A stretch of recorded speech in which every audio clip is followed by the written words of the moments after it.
Nama saya Abigail Victoria dari kelas 11 IPS 3 absen 1. Pada hari ini akan mempresentasikan mengenai drama. Selamat menyaksikan. Drama merupakan genre karya sastra yang menggambarkan kehidupan manusia dengan gerak. Menurut Moulton, drama adalah kisah hidup yang digambarkan dalam bentuk gerak atau disajikan langsung dalam tindakan. Menurut Balthazar Verhagen, drama adalah seni yang menggambarkan alam dan sifat manusia dalam gerakan. Sementara menurut Ferdinand Brunetière, drama adalah melahirkan keinginan oleh aksi atau gerakan. Beberapa ciri-ciri drama yaitu yang pertama, seluruh kisah dalam cerita disampaikan dalam bentuk dialog, baik dialog antar tokoh maupun dialog tokoh dengan dirinya sendiri, atau monolog. Yang kedua, memiliki tokoh atau karakter yang diperankan oleh manusia, wayang, atau boneka. Dan yang ketiga, terdapat konflik atau ketegangan yang menjadi inti dari cerita drama. Beberapa jenis drama berdasarkan penyajian lakon, yaitu yang pertama tragedi, jenis drama yang menyampaikan kisah-kisah ataupun cerita tentang kesedihan. Yang kedua adalah komedi, yaitu jenis-jenis drama yang memiliki sifat penghibur. Yang ketiga tragikomedi, yaitu merupakan gabungan dari tragedi dan komedi. Yang keempat opera, yaitu disampaikan dengan cara dinyanyikan serta diiringi oleh musik. Yang kelima farse, yaitu menyerupai dagelan namun tidak sepenuhnya berisikan dagelan. Yang keenam sendera tari, yaitu memadukan seni peran dengan seni tari. Yang ketujuh tablo, lebih mengutamakan gerak-gerik dari pemainnya. Dan yang kedelapan kolosal, yaitu mengangkat kisah-kisah tentang perjuangan maupun latar tentang zaman kerajaan. Beberapa jenis-jenis drama berdasarkan bentuk penyampaiannya, yaitu yang pertama ada drama panggung, yaitu jenis drama yang dipentaskan secara langsung di atas panggung. Drama radio, yaitu jenis drama yang diperdengarkan lewat radio. Drama televisi, yaitu drama yang disiarkan lewat stasiun TV. Biasanya tayangan jenis ini seperti sinetron dan FTV. Drama film, pembuatan drama film ini mirip dengan drama televisi, tetapi biasanya tema yang digunakan lebih spektakuler dan pertunjukannya diputar di bioskop. Drama wayang, yaitu drama yang penyajiannya menggunakan sarana wayang untuk menggantikan aktris dan aktor dan digerakkan oleh seorang dalang. Dan drama boneka, yaitu drama yang hampir mirip dengan drama wayang. Hanya saja, media yang digunakan dalam penyampaian berupa boneka yang dapat dimainkan oleh satu atau beberapa orang. Beberapa jenis-jenis drama berdasarkan naskahnya, yaitu yang pertama tradisional, drama yang tidak menggunakan naskah.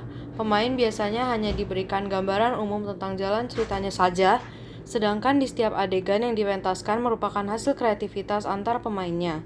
Yang kedua yaitu drama modern, merupakan jenis drama yang menggunakan naskah. Tentunya kita sudah tidak asing lagi dengan drama jenis ini. Beberapa unsur-unsur drama yaitu yang pertama tema. Tema adalah gagasan pokok atau ide yang menjadi dasar pembuatan drama.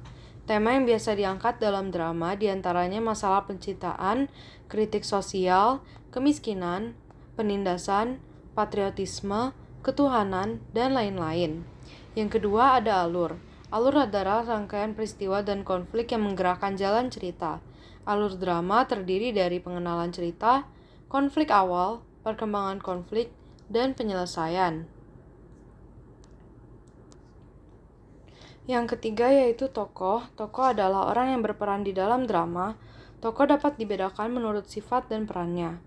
Berdasarkan sifat dibagi menjadi 3, yaitu tokoh protagonis, tokoh utama yang mendukung cerita, tokoh antagonis yaitu tokoh penentang cerita, tokoh tritagonis yaitu tokoh pembantu, baik untuk tokoh protagonis dan antagonis.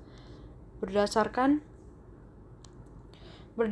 peran dibagi menjadi 3, yaitu tokoh sentral, tokoh yang paling menentukan dalam drama.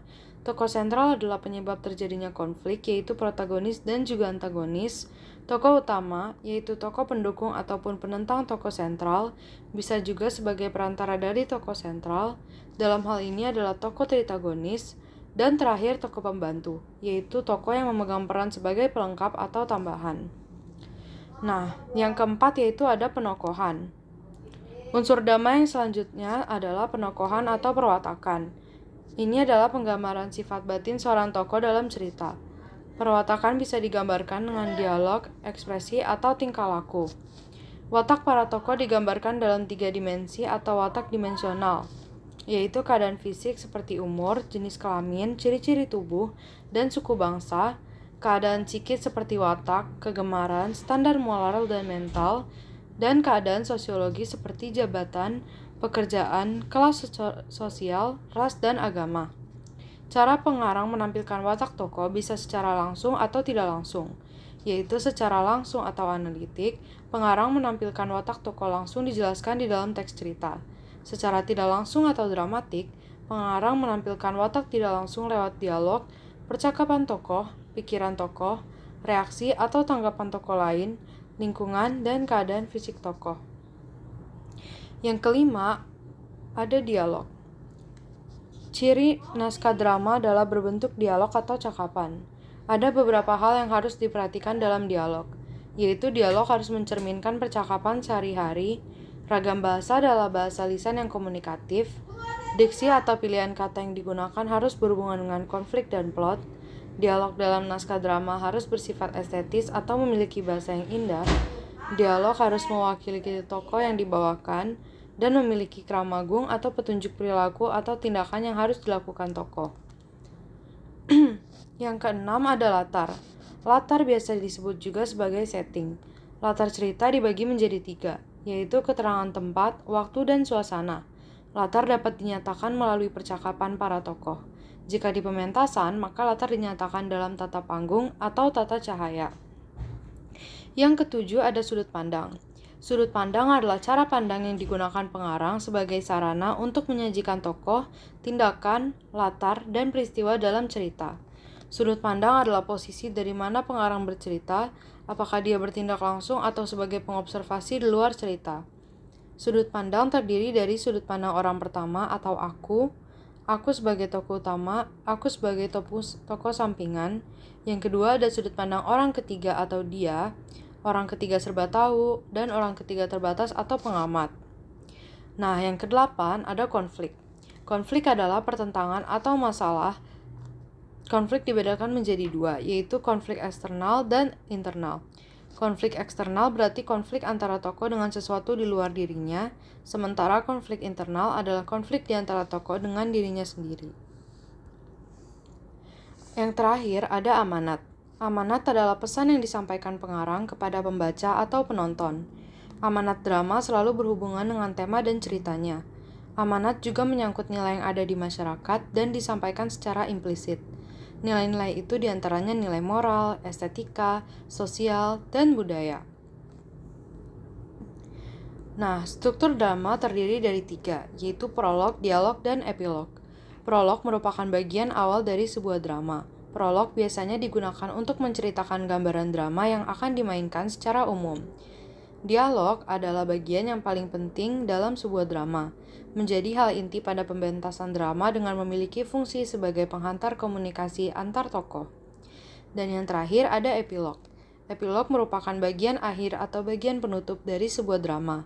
Epilog biasanya berisi tentang kesimpulan dan pesan yang bisa diambil dari cerita drama tersebut. Berikut ini langkah-langkah membuat drama. Yang pertama, kita dapat membuat judul dan naskah drama. Yang kedua, menentukan tokoh dan jalan cerita drama tersebut. Yang ketiga, menghafal naskah drama dan melakukan latihan. Dan yang keempat, kita bisa mempresentasikan drama yang sudah dibuat. Berikut ini ciri-ciri kebahasaan drama. Yang pertama yaitu banyak menggunakan kata yang menyatakan urutan waktu atau konjungsi kronologis. Contohnya sebelum, sekarang, setelah itu, mula-mula, dan kemudian. Yang kedua, banyak menggunakan kata kerja yang menggambarkan suatu peristiwa yang terjadi, seperti menyuruh, menobatkan, menyingkirkan, menghadap, dan beristirahat. Yang ketiga, banyak menggunakan kata kerja yang menyatakan sesuatu yang dipikirkan atau dirasakan oleh tokoh. Contohnya merasakan, menginginkan, mengharapkan, mendambakan, dan mengalami. Dan yang terakhir, yaitu menggunakan kata-kata sifat atau descriptive language untuk menggambarkan tokoh, tempat, atau suasana. Kata-kata yang dimaksud misalnya rapi, bersih, baik, gagah, dan kuat. Berikut ini tujuan drama. Yang pertama yaitu untuk menghibur dan membahagiakan instruksi pada para penonton. Yang kedua, mendapatkan suatu pengetahuan seni, keindahan, dan pengalaman. Serta yang ketiga, menghibur secara santai dan pengalaman tentang estetika. Berikut ini beberapa manfaat dari drama.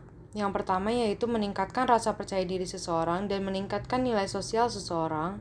Yang kedua, mengontrol emosi dengan baik. Yang ketiga, lebih menghargai pendapat orang lain dengan lebih baik.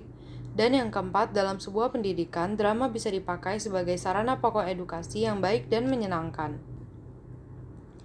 Nah, berikut ini adalah contoh teks drama.